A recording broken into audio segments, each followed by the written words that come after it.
yung mga nakikita kasi sa mga sine, sa movie, sa TV, syempre kailangan ipapakita mo yung nalulunod na nagkakaway ng kamay o sumisigaw.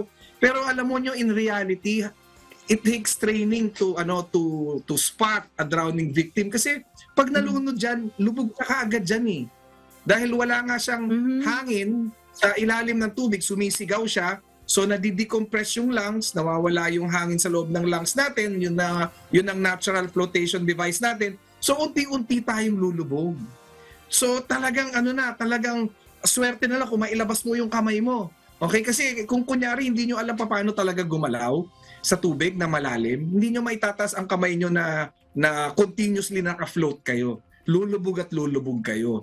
Kaya yung mga lifeguards na yan, trained sila na bago pa man magkaroon ng problema or magkaroon ng difficulty yung supposed drowning victim, nasa spot na nila kaagad yan. Kaya pupunta na kaagad sila mag-rescue. Kasi pag lumubog na yan, medyo baka mahirapan na kayong hanapin yan. Lalo na kung kunyari may mga undercurrent, kagaya sa mga beach na hahatakin ka palayo. Kaya hindi mo makikita kung sino yung drowning talaga. At very rare yung may mga sisigaw na help, lalo na pag malalim ang tubig. Oo, ganun pala yun, Miss Jackie. Bibihira yung nakakasigaw. Ha? Na, siyempre, di ba, pag ang gusto mo mangyari is to conserve your oxygen eh. To conserve your oxygen, hamawa kung saan, paano kang lulutang, paano kang sisipa, parang parang quicksand, parang yung kumunoy, lalo kang gumagalaw, lalo kang naglilikot, mapapagod ka, lulubog ka. Kaya kailangan tama ang galaw ng kamay at saka paa natin sa tubig para tayo maka-float or yung trending na tinatawag. At saka dapat komportable yung katawan, hindi yung tense yung mga muscles at saka hindi yung nag-hold ka ng breath para tuloy-tuloy ang pag-float mo sa tubig. Okay, nakakatuwa itong mga binabanggit ni Coach Anthony, Miss Jackie, ha? Sige, kung hindi po marunong lumangoy, sige. Are there positions, kahit na binanggit mo na yan kanina, let's emphasize that once again. Are there positions na pwedeng gawin ng isang tao para hindi tuluyang malunod? Ano yung mga positions na yan? Sample lang po, Coach Anthony. Thank you po. So, ang pinakamaganda talagang position, no? Pagka gusto mong i-save yung sarili mo, kunyari nahulog ka sa bangka o sa ship o sa swimming pool, yung tinatawag namin na back float, na nakahiga ka, para ka nakahiga sa kama, pagkatapos yung ulo mo, yung mukha mo nasa labas para makahinga ka, maka-breathe ka. Kaya lang, yung posisyon na yan, kailangan hindi ka nagpapanik.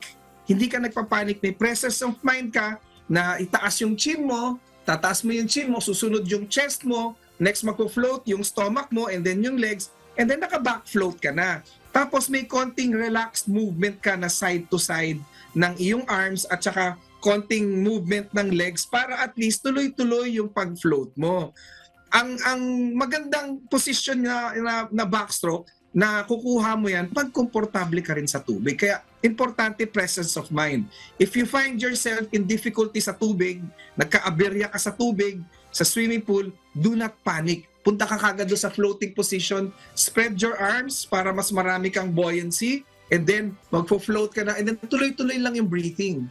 Yan, kung maganda talaga yung pagka-float mo, ayan, pwede ka na mag-wave, pwede ka sumigaw ng help. Kaya lang every time you release oxygen, every time you release air, lulubog ka ng bahagya. Pero pag inhale mo, magpo-float ka ulit. So, isang sigaw lang, and then breathe para bumalik ka ulit doon sa position na yon. Hindi yung kaway-kawag, sigaw ka ng sigaw, wala namang nakakarinig sa'yo. Iko-conserve mo rin yung energy mo, tsaka yung oxygen mo. Nako, nagtatry ako niyan, Miss Jackie. Lumulubog ako.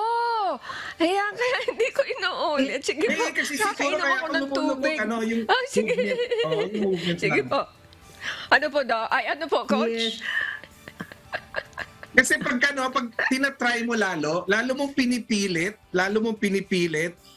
hindi ko pa nakikita kung paano yung pag-try mo, ha? Pero lalo mong pinipilit, lalo kang merong movements na contradicting doon sa gusto mo ng position, hindi ka talaga mag-float. Kaya kailangan talaga yung tamang galaw ng kamay at saka huwag magpapanik. Be comfortable and confident na magfo-float. Kasi ang katawan naman natin, ginawa naman ni Lord yan na para mag-float talaga. Yun lang ay mga movements natin at saka pag nagpapanik tayo, tight yung muscles natin, saka tayo lumulubog.